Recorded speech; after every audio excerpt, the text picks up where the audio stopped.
Good afternoon. Welcome to the U.S. History Channel, your home for the most important current U.S. events. My name is Colin Rivera, and I am your anchor tonight, along with our on-spot reporter, Connor Derby. We start today with our latest on the Native American situations. The conflict between Native Americans and white settlers started with settlers wanting to expand the U.S. territory and invade Native American land to take over the land and make it their own. This led to the Indian Removal Act of 1830, which authorizes the removal of Native Americans with force.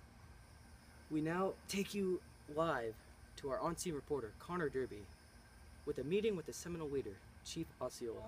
So, I have Chief Osceola here. Chief Osceola, I understand the Indian Removal Act caused you to move from your native lands to a designated reservation.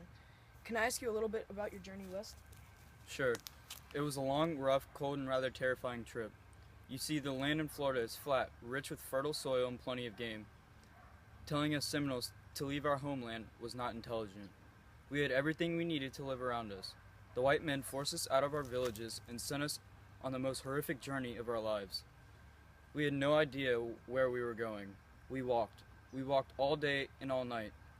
We walked until many dropped as we fought the physical hardships to make it to the reservation where we joined thousands of other Native Americans. I learned from my brother Cherokees that 4,000 of his people died from the cold climate and exhaustion. That sounds awful. It's amazing you survived. Thank you very much for sharing your experience with us. Back to you, Connor. The Indian Removal Act sparked many battles between Native Americans attempting to hold out their land and the U.S. soldiers trying to claim the land and force the Indians out. In addition to small battles, some Native Americans also tried to take the peaceful route and fought for their land in court or signed treaties. Our reporter Connor Derby will now speak with the Shawnee tribesmen to discuss Tecumseh's role in the Indian Removal Act. So, today we'll... Whoa. Oh, hi, sir. Do you mind telling me about Tecumseh? Well, a little while ago, our Shawnee leader Tecumseh led some of us Indians against Andrew Jackson's army of white men who were very insistent on taking our lands from us and forcing us to move. After many good fights and some bad, Tecumseh died for us in a battle, defending us against Jackson.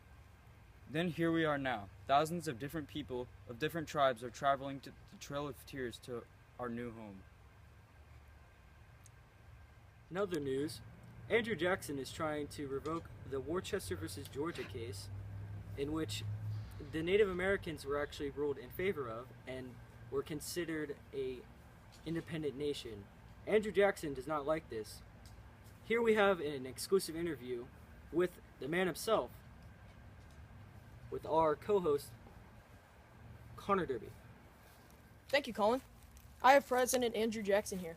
So, Mr. Jackson, thank you for giving us your time for this interview.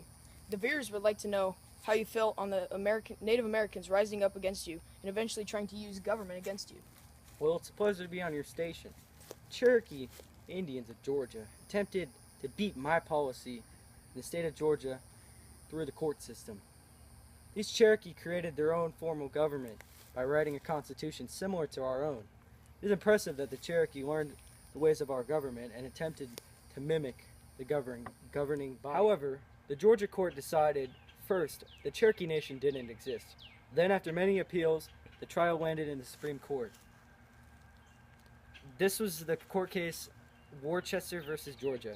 After many arguments and debates, the ridiculous John Marshall decided that the Cherokee were fit to stay on their homelands and govern themselves. I made sure that Marshall's ruling was enforced by giving the Native Americans additional land on their reservations, but they are not to return to their homelands. Thank you, President Jackson. Back to the U.S. History Channel's headquarters with Colin Rivera. That concludes this session of U.S. History News. This is Colin Rivera and Connor Derby signing off, and stay classy with you, Florida.